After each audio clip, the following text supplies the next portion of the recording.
Et salut à tous, c'est Guigui, j'espère que vous allez bien. Aujourd'hui, on va voir comment créer une machine virtuelle Windows 10.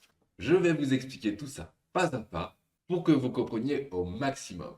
On s'en servira ensuite pour pouvoir la connecter à un serveur et faire des tests. Mais ça, ce sera dans une autre vidéo.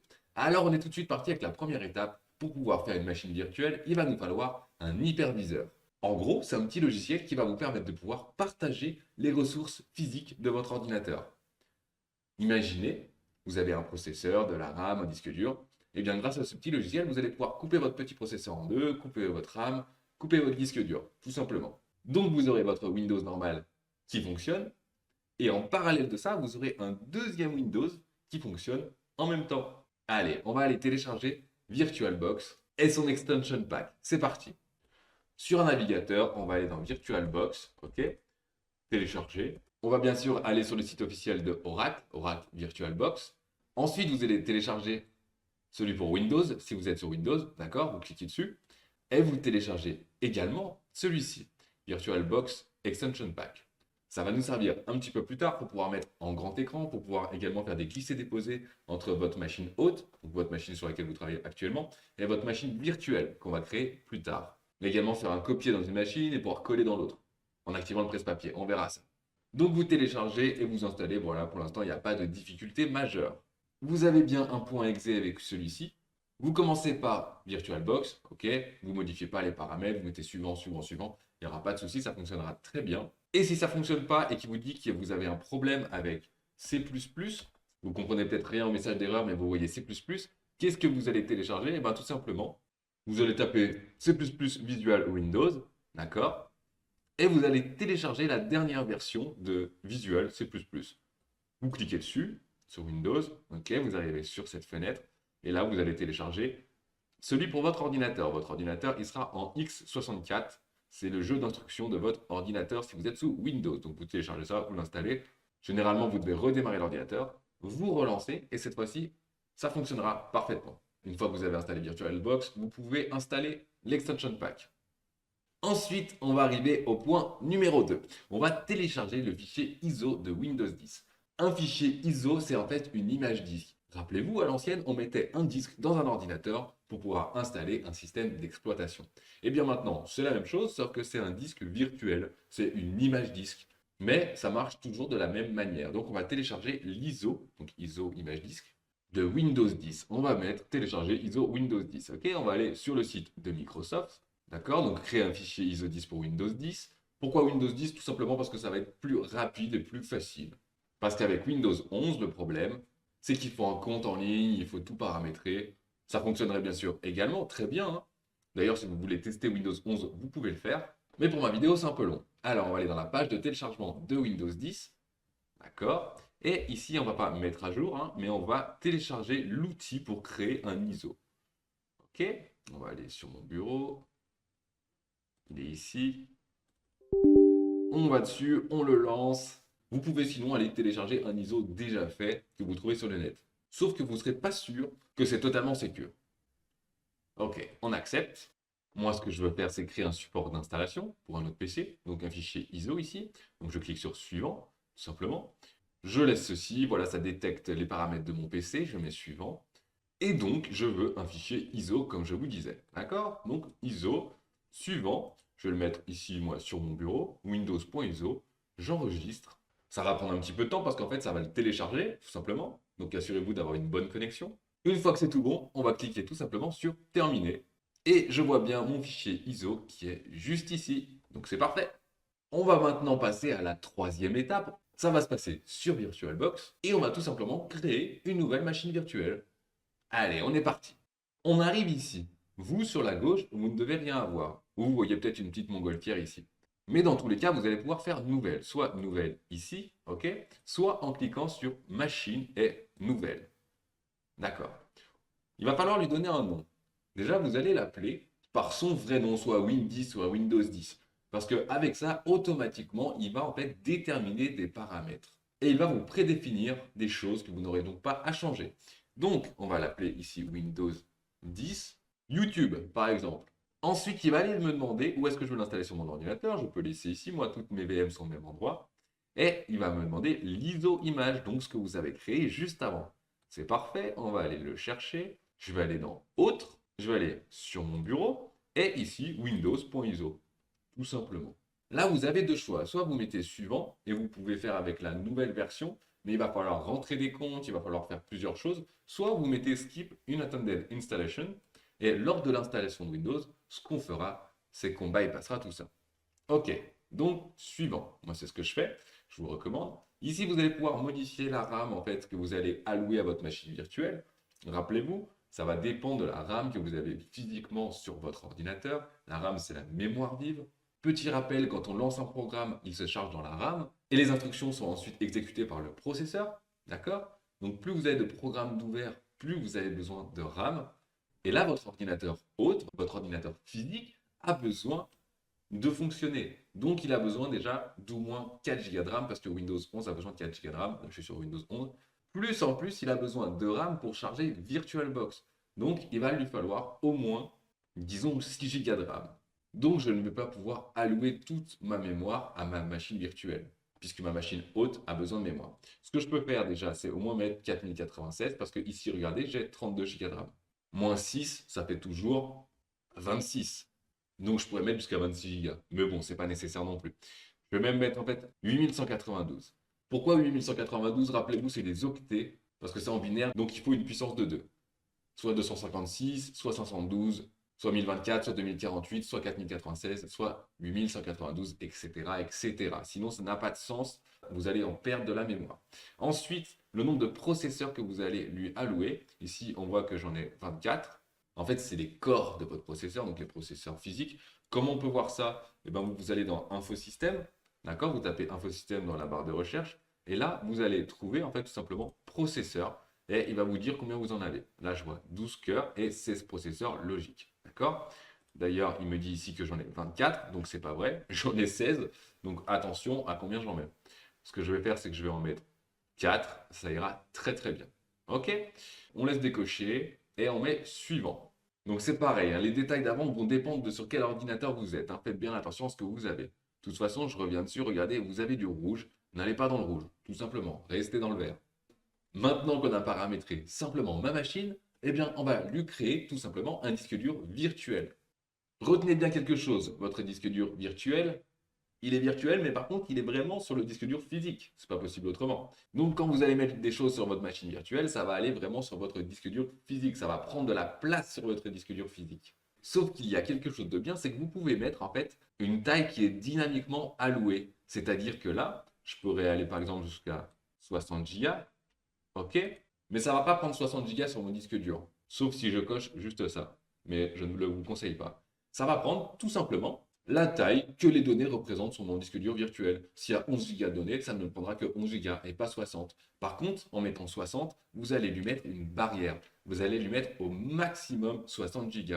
Donc ne mettez pas trop peu, sinon vous serez bloqué plus tard. Ok. Ici, il me récapitule tout simplement les paramètres qu'on vient de faire. On a juste à mettre Finish. Et on va pouvoir maintenant aller installer Windows. Tout simplement, on démarre, on est parti. Je vais mettre en grand pour qu'on voit mieux.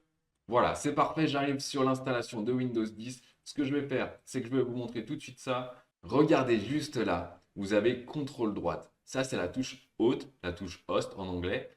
Elle va vous permettre de faire plein de choses. Il y a des claviers sur lesquels il n'y a pas de contrôle droite. Alors faites bien attention, vous pouvez modifier cette touche, d'accord? Donc dans Entrée, paramètres du clavier. Ici, vous allez pouvoir supprimer et mettre une autre touche. Par exemple, Alt gauche, si jamais, qui est sur tous les claviers et qui ne sert pas trop. Sinon, vous risquez d'être bloqué à des moments. Ok, je remets en grand maintenant qu'on est tout bon. L'installation, on va faire en français, tout simplement. Je vais mettre Installer maintenant. Si c'est la première fois que vous installez Windows, félicitations. Ici, nous, on n'a pas de clé produit, on n'en a pas besoin. Je n'ai pas de clé produit, tout simplement. Il va nous demander quelle version on veut installer. Eh bien, moi, je vais vouloir Windows professionnel, normal. Tout simplement parce que je vais en avoir besoin pour pouvoir connecter cette machine virtuelle à un domaine pour pouvoir la connecter avec mon serveur plus tard.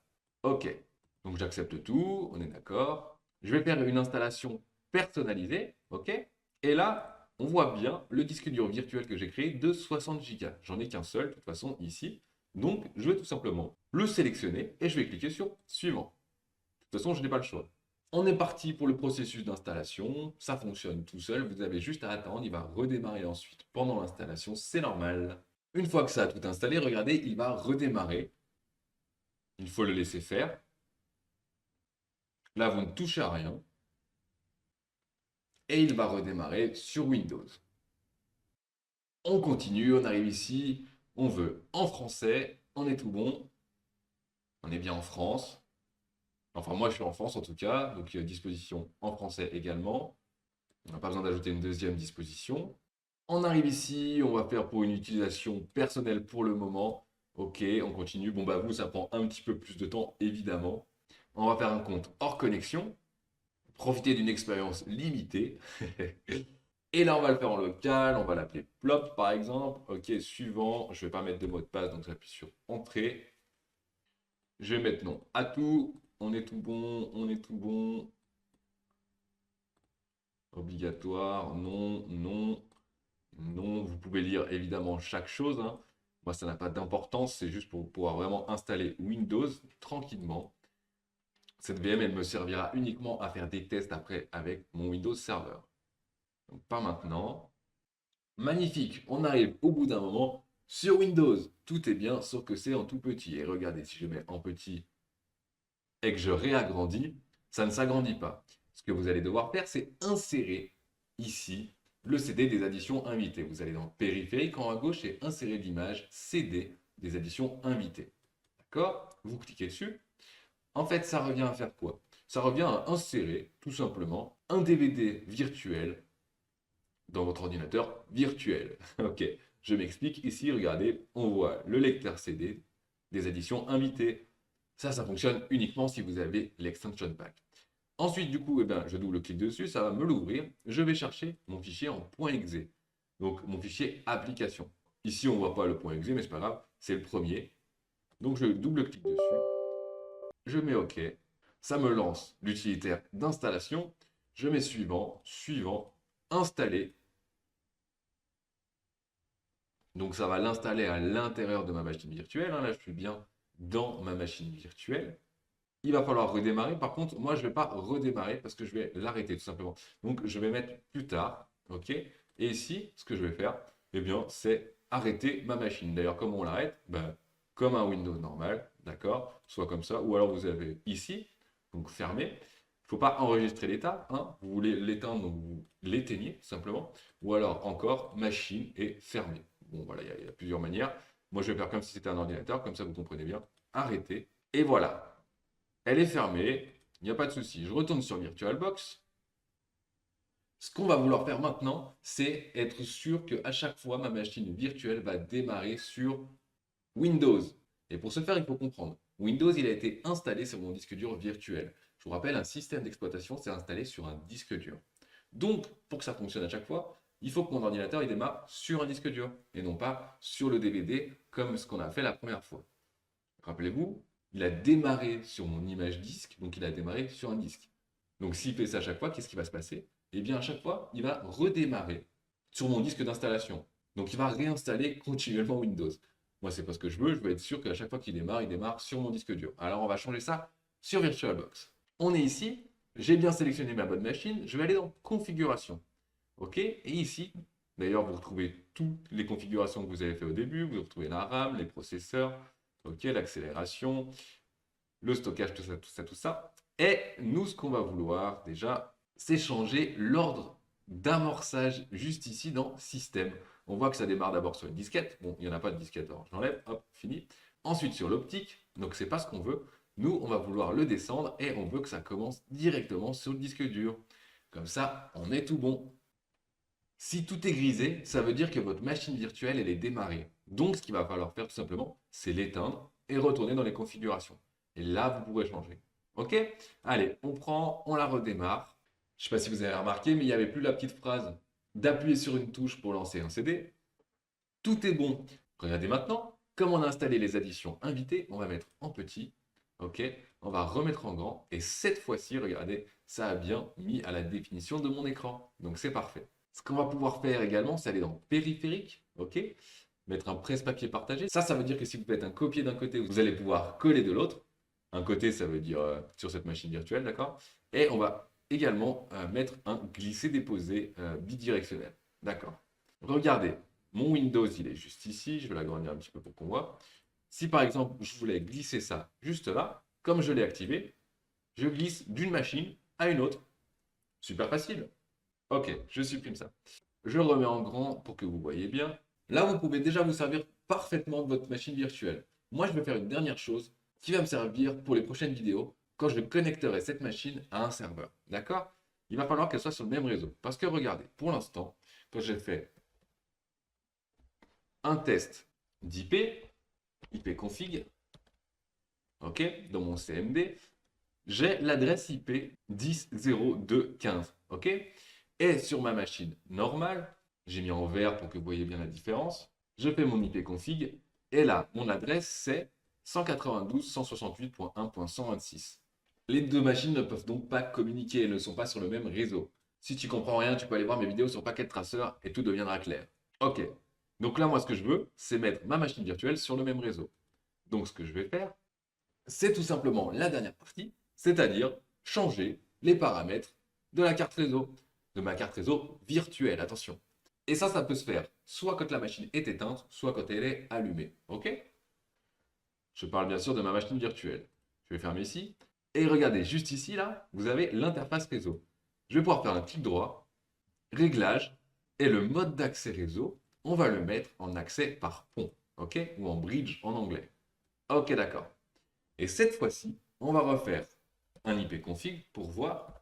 Le premier était un peu trop rapide, la carte réseau n'était même pas là. Cette fois-ci, regardez, je suis en 192.168.1.115 et sur ma machine haute, j'étais bien en 192.168.1.126. Donc là, les deux sont sur le même réseau, sur le 192.168.1.0. Voilà, c'est le même réseau, donc les deux machines peuvent communiquer. Enfin, ça, on n'est pas sûr, alors on va faire un test pour être sûr et certain. Le test pour pouvoir communiquer, parce que souvent il y a des problèmes avec le pare-feu, d'accord? Donc on va faire un petit test. Pour tester, je vais aller dans ma machine virtuelle, ou dans l'autre, un peu importe en vrai, et je vais faire un test ping. C'est ce qu'on fait en réseau pour tester, pour voir si les deux machines peuvent communiquer. Donc je vais mettre l'autre adresse 192.168.1.126. Donc celle-ci, mon adresse de la machine haute. Ok. Je fais un test, et là je ne vois que ça ne fonctionne pas. Il peut y avoir plusieurs raisons. Et la plupart du temps, c'est le pare-feu. Donc, ce que je vais faire, je vais aller modifier mon pare-feu dans ma machine virtuelle. D'accord? Je vais l'enlever tout simplement pour un test. Hein. Activer ou désactiver le pare-feu. Et je vais le désactiver. OK? Donc là, il est désactivé. D'ailleurs, il n'est pas content, comme d'habitude. On va retester, mais n'oubliez pas, il y a un deuxième pare-feu de l'autre côté, donc c'est pas sûr que ça fonctionne encore. On teste. Voilà, ça ne fonctionne pas encore. Donc, dans ma machine normale, cette fois-ci, je vais enlever également mon pare-feu. Rappelez-vous, les pare-feux, ça filtre les adresses IP entrantes et sortantes. Hop, je désactive. D'accord. On va retester une dernière fois maintenant que tout est désactivé. Et ça fonctionne parfaitement. On va tester la même chose de l'autre côté. On va tester de joindre dans l'autre sens. Ping 192.168.1.115. Donc c'était l'adresse de ma machine virtuelle, rappelez-vous. OK. Et on teste. Et voilà, ça fonctionne parfaitement. On est tout bon. Mes deux machines peuvent communiquer. Tout est OK. Je peux fermer. Mon objectif est atteint. Par contre, ce que je vais faire avant de vous quitter, c'est que moi, je vais remettre mon pare-feu de ma machine normale. N'oubliez pas de faire ça, si jamais. On va le réactiver, hein, on est d'accord? Ok, ok, c'est tout bon. J'en ai terminé pour cette vidéo de création de machines virtuelles Windows avec VirtualBox. Si tu as des questions, n'hésite pas à les poser en commentaire. Moi, j'espère que tu as compris au maximum. Je rappelle toutes les étapes qu'on a réalisées. On a téléchargé et installé VirtualBox et l'Extension Pack. Je n'ai pas développé dans cette vidéo parce que j'ai la même avec Linux, où là, j'ai beaucoup plus développé, si tu veux voir. Ensuite, on a téléchargé le fichier ISO de Windows 10. On l'a même construit avec l'utilitaire de Windows. Ensuite, on a commencé à créer notre machine virtuelle. On l'a paramétré, on a changé. On a créé un disque dur virtuel. Puis, on a installé Windows en mode local. Ensuite, on a modifié l'ordre d'amorçage pour que ça démarre toujours sur Windows. Et à la fin, un peu plus technique, on a changé les paramètres de la carte réseau virtuelle. On a viré les pare-feux pour pouvoir communiquer entre les deux machines. J'espère que cette vidéo t'a plu. N'hésite pas à aller parcourir ma playlist pour trouver les autres vidéos en rapport. Ou alors même ma chaîne, tu trouveras peut-être des vidéos qui peuvent t'intéresser. Et pour l'heure, moi je te dis, va t'abonner si c'est pas encore fait. À très vite et thumbs up. Tchou. À plus.